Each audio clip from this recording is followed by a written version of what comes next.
What happens when the world outside is bright and promising, but the world inside is suffocating and dark? In The Bell Jar, the semi-autobiographical masterpiece by Sylvia Plath, you are plunged into the claustrophobic mind of Esther Greenwood, a young woman standing on the precipice of adulthood in 1950s New York.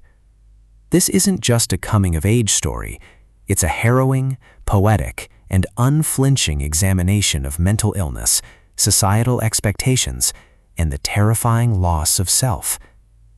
If you crave literary fiction that challenges the status quo, features prose so sharp it cuts to the bone, and explores the universal struggle for identity in a restrictive world, this audiobook is a haunting essential that will linger in your thoughts long after the final silence.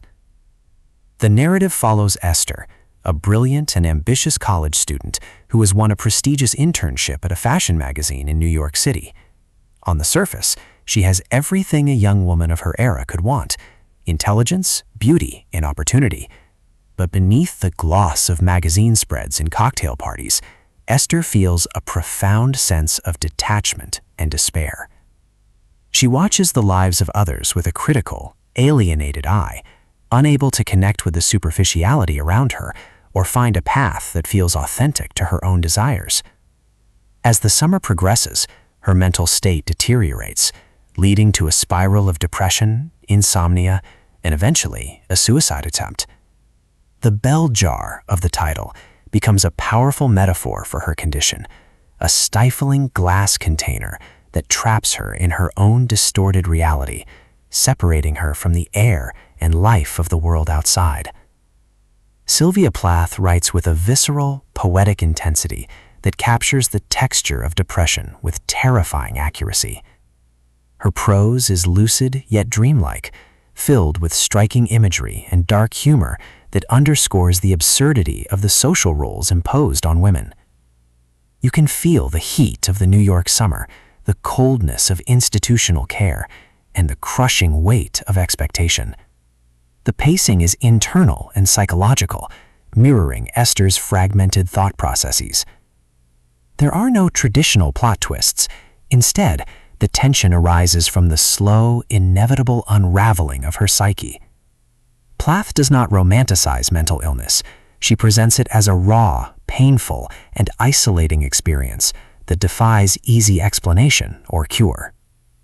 The audiobook format brings a chilling intimacy to Plath's confessional style. The narrator's performance is nuanced and restrained, capturing Esther's intellectual sharpness and underlying vulnerability without melodrama. You can hear the flatness in her tone when she describes her numbness, in the frantic energy when her anxiety peaks. The production quality is minimal, allowing the power of the language to take center stage. It feels like listening to a private diary entry, making the experience deeply personal and uncomfortable in the most necessary way.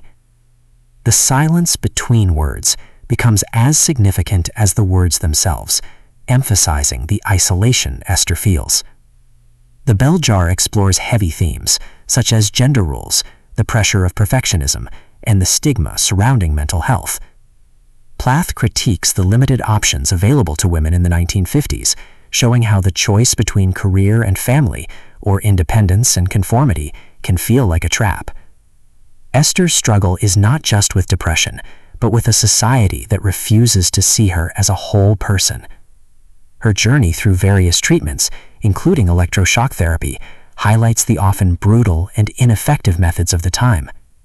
Yet, amidst the darkness, there are moments of clarity and resilience, suggesting that survival is possible, even if recovery is not linear.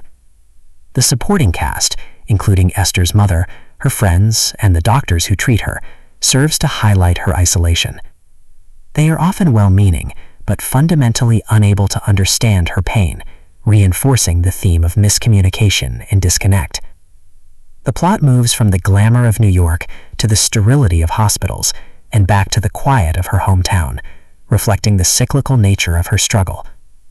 The climax is not a dramatic event, but a quiet realization of endurance, where Esther begins to tentatively step out from under the bell jar, acknowledging that while the threat remains, she has the strength to face another day. For fans of authors like Virginia Woolf, J.D. Salinger, or other modern classics, The Bell Jar is a cornerstone of contemporary literature. It proves that fiction can be a powerful tool for exploring the depths of the human psyche, offering validation to those who have felt similarly trapped. Plath's writing is polished and profound, showing her ability to transform personal pain into universal art. Whether you're looking for a challenging read or a deeper understanding of mental health struggles, The Bell Jar delivers a powerful message about the resilience of the human spirit. It's a reminder that even in the darkest corners of the mind, there is a voice waiting to be heard. Don't miss this audiobook that proves some stories are timeless because they speak to the deepest parts of us.